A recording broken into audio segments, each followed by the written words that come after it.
With the second half of Sword Art Online and the new season of Log Horizon beginning, it's a great time to revisit a comparison of the two series. The two are generally linked together due to their similar settings of being trapped in an MMO world.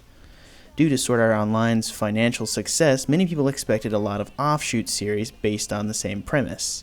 Thus, a lot of people pinhole Log Horizon as Sword Art Online, but a series type that has luckily not come into existence, being as the only show that I can think of off the top of my head that fit this description are Dot Hack, Log Horizon, and Sword Art itself.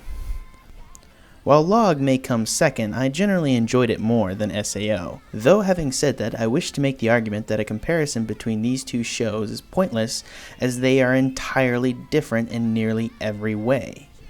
Sword Art primarily follows the adventures of Kirito through various digital worlds and focuses on him with a microscope. Log Horizon is more primarily interested in the world itself. This is not to say that it doesn't have interesting characters, it simply doesn't restrain itself to them.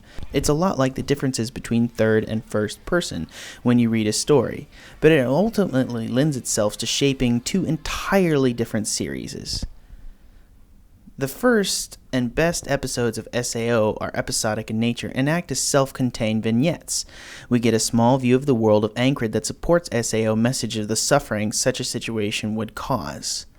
Log Horizon goes in the opposite direction and tells a macro story. After the first arc of the series, we see Shiro and company manipulate their society into forming a governing body by which they use to make the lives of all the trapped individuals better.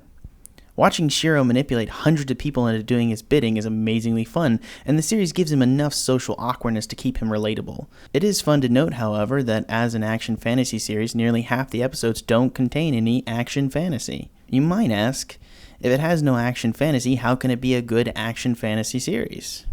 It can and is good because Log Horizon has far more in common with shows like Spice and Wolf and Mayu Mayu Yushu. I know I butchered the last name. Log Horizon is a more thoughtful, slow-paced series than SAO. Even in the combat, we see more often the main character succeed by using great tactics and strategy rather than being a strong fighter. That said, there are no fight sequences in Log Horizon that approach the well-animated beauty of SAO fight sequences such as ones in Blue-Eyed Demon or Crimson Killing Intent. That's what SAO boils down to, a competent action series.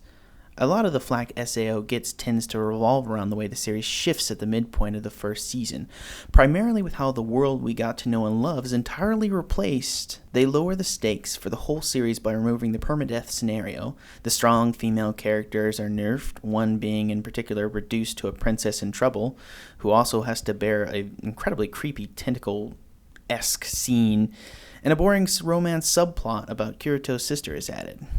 It also entirely ditches the earlier episodic structure for a more arc-based approach that takes the rest of the first season to unravel. These are all excellent criticisms, but I think the reason a lot of fans got so upset about SAO was how they personally felt betrayed by the huge shift in the series. I have actually enjoyed the new season of SAO so far, androgynous Kirito aside. I think it returns to some of the main themes that made the season interesting in the first place, primarily looking at the two main characters' PTSD-like symptoms. My ability to enjoy the new season of SAO revolves around my realization that SAO was never as good as we all thought.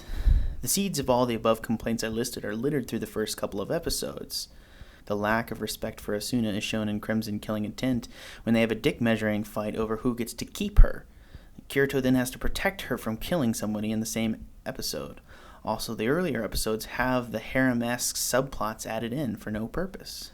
What I realized about my sense of betrayal over SAO is that I feel like I am the one to blame here. I imbued the series with more intelligence than it really deserved. When Silica was attacked and her skirt flew up in that episode, I saw this as for a commentary on women's outfits in video games and how unpractical they were, as opposed to what it really was, fan service.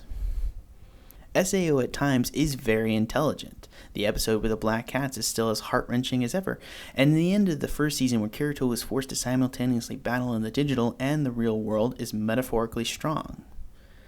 The key is recognizing what SAO is. It's a very competent action series with light harem elements that is beautifully animated. Once you know that, it's much easier to enjoy altogether. That's not to say that Log Horizon is perfect.